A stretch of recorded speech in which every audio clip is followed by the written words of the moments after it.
Question of Pascal triangle. Given a positive integer n, return the nth row of Pascal's triangle. Pascal's triangle is a triangular array of binomial coefficients formed by summing up the elements of previous row. Elements can be large, so return modulo this number.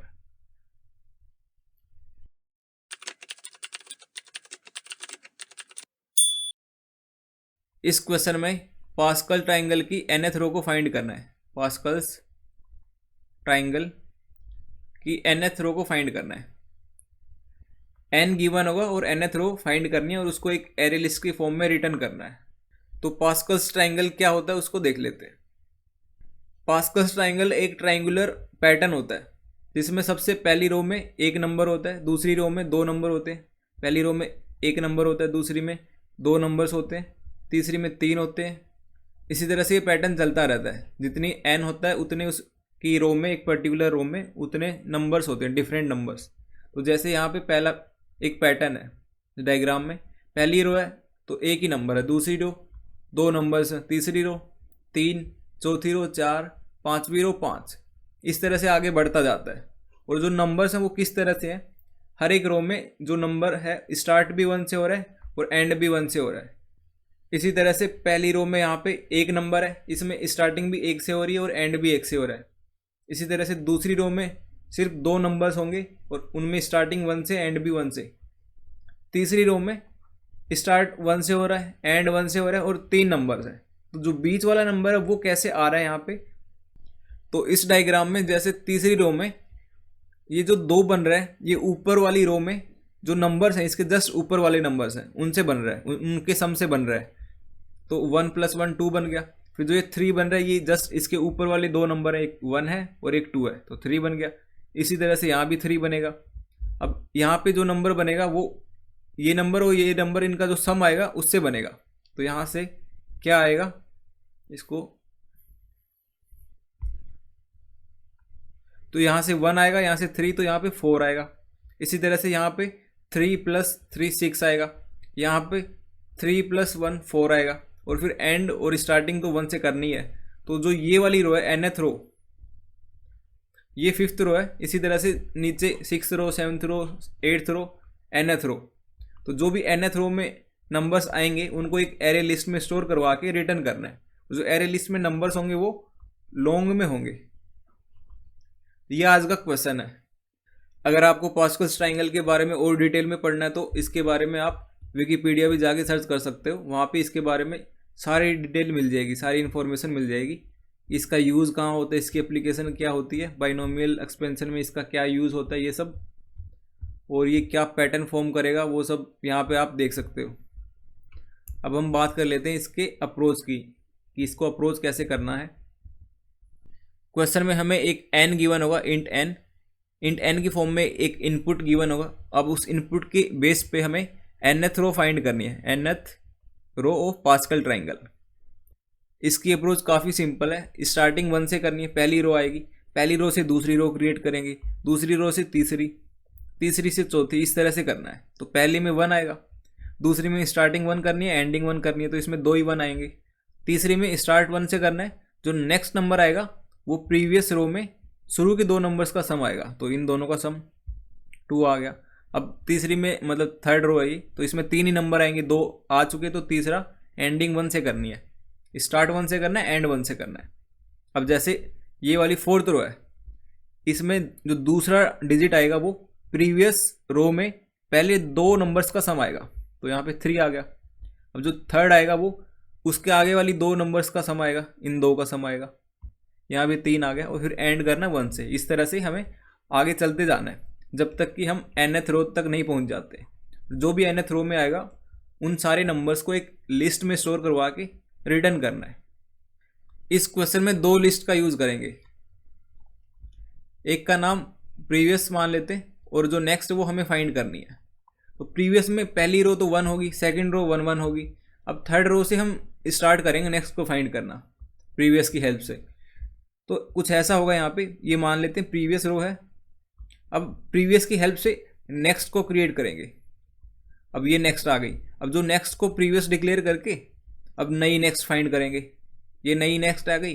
अब नई next को previous करा, अब एक और नई next find कर ली। इस तरह से तब तक करते जाएंगे जब तक कि हमारे पास nth रो नहीं आ जाती है। जैसे nth रो आएगी उसको हम रिटर्न कर देंगे। ये सिंपल अप्रोच इसमें यूज़ करनी है। अब इसका कोड कर लेते हैं। एरे लिस्ट प्रीवियस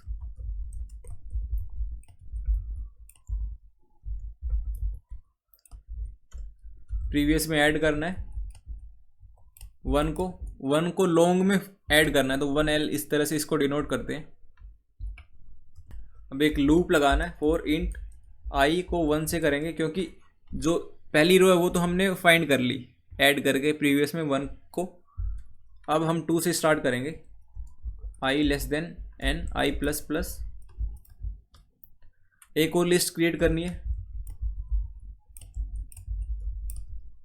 इसका नाम रख देते हैं नेक्स्ट।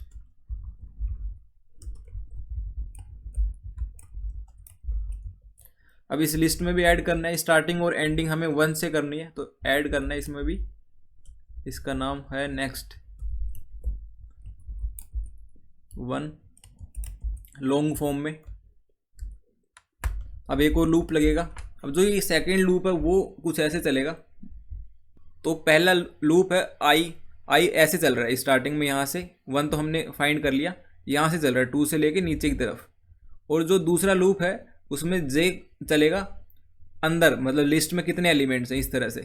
अगर सेकंड में चला रहे हैं तो यहाँ से यहाँ पे, थर्ड में चला रहे हैं तो इस तरह से, फोर्थ में इस तरह से, फिफ्थ में इस तरह से।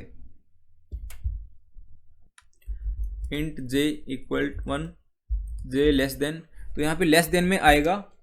जे को हम लेफ्ट से लेके राइट तक चला रहे हैं, और लेफ्ट से राइट बेसिकली हमारा लिस्ट है, जो भी लिस्ट है वो है। तो यहाँ से लेके यहाँ तक चला रहे हैं, तो ये लिस्ट की साइज तक चल रहा है। तो इसमें लिस्ट की साइज को डिक्लेयर करना पड़ेगा, less than list dot size और जे प्लस प्लस। अब यहाँ पर नेक्स्ट वाली एरे लिस्ट को क्रिएट करना है प्रीवियस की हेल्प से। तो इसको कुछ ऐसे लिखना है, next dot add previous dot get J, और एक previous dot get J minus 1। तो ये 2 पिछले एलिमेंट्स होंगे, उनकी हेल्प से एक नया एलिमेंट क्रिएट होगा, और उस एलिमेंट को हमें नेक्स्ट वाली में ऐड करना है। और अगर वो नंबर बड़ा होता है तो उसका मोड भी लेना है।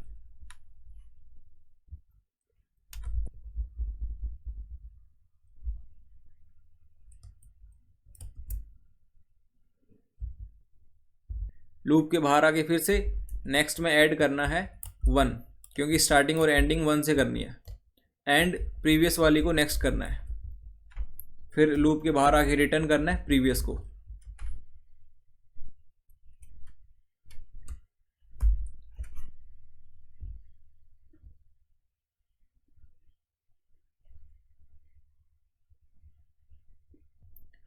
यहाँ पे लिस्ट की जगह प्रीवियस आएगा।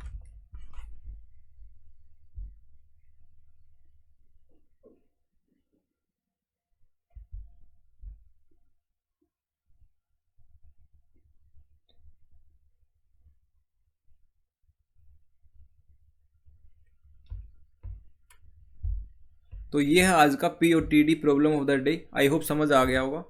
एक बार मैं इसकी टाइम कॉम्प्लेक्सिटी और स्पेस कॉम्प्लेक्सिटी बता देता हूँ। इसकी time complexity big of n square है। यहाँ से देख सकते हो आप इजीली। एक फॉर लूप है जो 1 से लेके n तक चल रहा है, और एक और इसके अंदर फॉर लूप है जो 1 से लेके साइज तक चल रहा है, जो प्रीवियस लिस्ट है उसकी साइज तक। तो ओवरऑल इसकी time complexity big of n square है। और जो इसकी स्पेस कॉम्प्लेक्सिटी है वो इसकी ट्वाइस ऑफ n है, क्योंकि हम 2 लिस्ट का यूज़ कर रहे हैं, एक प्रीवियस और एक नेक्स्ट। तो नेक्स्ट की जो मैक्सिमम लेंथ होगी, मैक्सिमम साइज होगी, वो n होगी फॉर nth रो के लिए, और जो प्रीवियस होगी उसकी मैक्सिमम लेंथ होगी n-1। तो मोटा मोटा अगर बोलें तो n प्लस n-1, तो ट्वाइस ऑफ n-1। तो ये इसकी स्पेस कॉम्प्लेक्सिटी है, और n स्क्वायर इसकी टाइम कॉम्प्लेक्सिटी है। आई होप यहाँ तक समझ आ गया होगा।